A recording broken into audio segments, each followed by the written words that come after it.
नमस्कार मित्रांनो, कसे आहेत सगळे? फेसबुकवरून पैसे कसे कमावे या सिरीजमध्ये तुमचं सर्वांचं स्वागत आहे. बऱ्याच जणांचे मेसेज आहेत, कमेंट्स आहेत की मी रील्सवरती काम करते, मला व्ह्यूज मिळत नाहीत किंवा माझ्या रील्समध्ये रीलचं टूल मला मिळालेलं नाही. मी दादा व्हिडिओ टाकतोय पण मला व्हिडिओवरती अर्निंग होत नाहीये. तर अशा बऱ्याच सगळ्या गोष्टी आहेत की ज्या गोष्टीमध्ये बरेच लोक विचारतायत की वेगवेगळे प्रश्न आहेत त्यांचे. तर सगळ्यात महत्त्वाचा जो विषय तुम्ही समजून घ्या की कंटेंट हा जो तुम्ही बनवताय, तुम्ही जी निश पकडलेली असते म्हणजे त्याचा जो विषय पकडलेला असतो की तुम्ही कोणकोणत्या तरी एका वेगळ्या विषयावरती बोलत असता.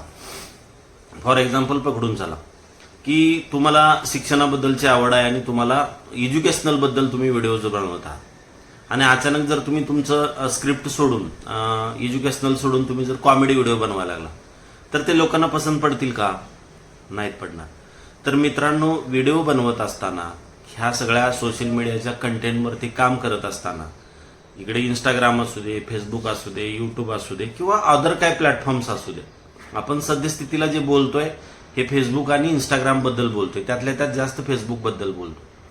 तर तुम्ही कंटेंट जेव्हा बनवत असाल तर तो कंटेंट हा एका पर्टिक्युलर निशचा पाहिजे. म्हणजे तुम्ही एज्युकेशनल व्हिडिओ बनवताय किंवा तुम्ही सरकारी योजनांबद्दल माहिती सांगताय किंवा तुम्ही काय टेक्निकल मोबाईलबद्दलच्या टिप्स अँड ट्रिक्स सांगताय, अशा वेगवेगळे जे निश आहेत ना तर ते तुम्ही एकाच पेजवरती आणू नका.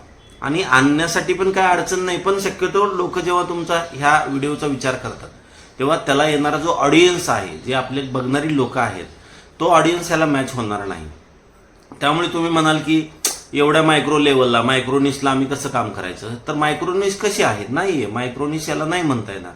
मायक्रोनिश कशाला म्हणतात की मायक्रोनिश म्हणजे ऍपलच्या मोबाईल इंडस्ट्रीमधला फक्त ऍपल मोबाईल बद्दल बोलणं म्हणजे ती मायक्रोनिश झाली. आणि मोबाईल्स बद्दल बोलताय म्हणजे ते सगळे मार्केटमधले मोबाईल, ही एक निश झाली. तर हे तुम्हीच समजून चाला की तुम्ही एज्युकेशनल व्हिडिओज बनवताय तर फक्त एज्युकेशनल व्हिडिओमध्ये तुम्ही अबॅकस बद्दल बोलत असाल किंवा ऑलिम्पियाड बद्दल बोलत असाल तर ती झाली मायक्रोनिश. निश आणि मायक्रोनिश ह्या दोन गोष्टी म्हणजे विषय आणि त्यातला सूक्ष्म विषय, ह्या दोन गोष्टी तुम्ही समजून घ्या.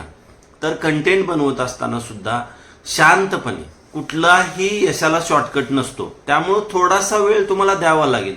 जे आत्ता जे युट्यूबर्स आहेत किंवा आत्ता जे लोक तुम्हाला वाटतायत की नाही यार यांच्याकडे 5 लाख 6 लाख 1 मिलियन यांचे सबस्क्रायबर आहेत, त्यांचे फॉलोअर्स आहेत, तर मित्रांनो ते एका रात्रीत झालेलं नाहीये.